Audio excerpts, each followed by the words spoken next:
magazine, and I am making an episode on some of the contents of that article. I hope you enjoy. Happy Pride.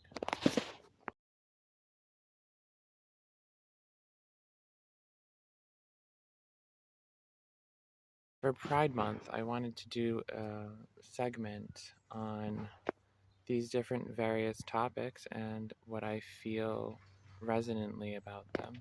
I will post also a brief description on each of these topics. So here goes. My first topic, GLBTQ plus community pride and different meanings for different people.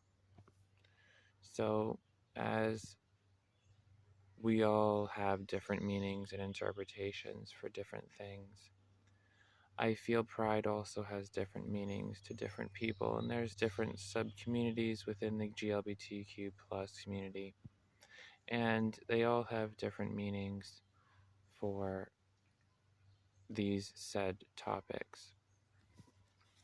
But that being said, I also feel that there's a miscommunication and a misunderstanding that exists around GLBTQ plus issues, community support in general, and the way the world receives pride in general. In the beginning, it was about civil rights, and it's become more now about just because we can do it, and it feels more entitled. It feels unhealthy. It feels like it's promoting unhealthy lifestyles. It feels like it's a particular free-for-all, just blowing away a ferry there.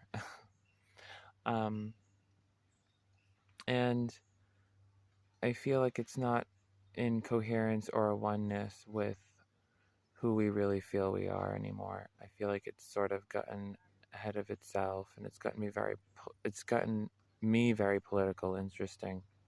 It's gotten everyone very political, and it's not about just being yourself anymore. It's not just about self-expression anymore. It's turned into sort of a political nightmare, a political monster, like an expression of like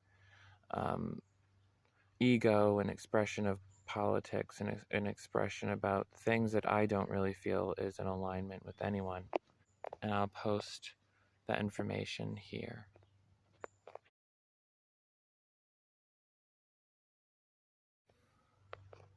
My next topic that I wanted to talk about is poverty and segregation in the GLBTQ plus community, and segregation and economic blockades, which there's a lot of alienation in our society, not just in regards to GLBTQ plus issues, but in regards to, well, all kinds of social, cultural, economic nightmares, which is, of course, all political and ego-driven. And people on an energetic level are not present in their lives. They're also members of a society that does not really care what their lifestyle is, how their lifestyle is, who they really are, and what they're really doing here. So, of course, we're going to have a lot of segregation. We're going to have a lot of cultural and logical separation between each other, and not an embrace of the diversity that really truly exists in the universe, especially on an energetic level. So we're seeing that we have been seeing that, like any other system, that's sort of how it works. And a lot of their power, sadly enough, comes from segregation. So, I mean, that's not something I agree with. But that information will be posted here. The next on my list that I wanted to talk about is being gay without the need for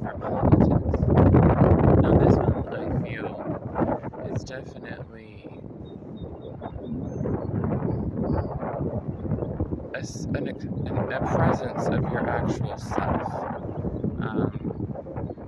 Without the need for politics, you're, instead of acknowledging your logic of the situation and your removal of the situation, you are acknowledging the truth of what you are and who you are.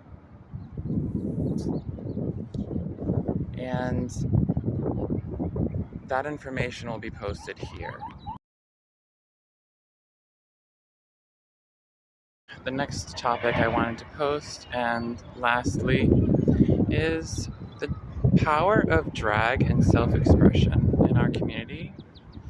It's important now more than ever to express who you are, not just for our civil rights, but for our spiritual existentiality, who we are as people.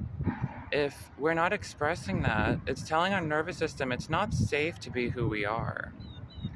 And that's the only truth in the matter, is what our nervous system tells us. That's the only truth that ever existed anywhere, at any time, ever in history.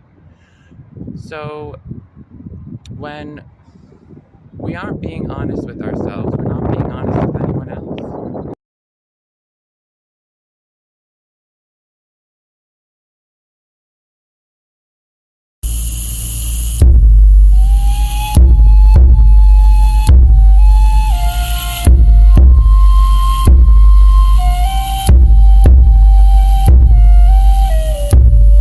When you look at me, what do you see? Why don't I have to tell you?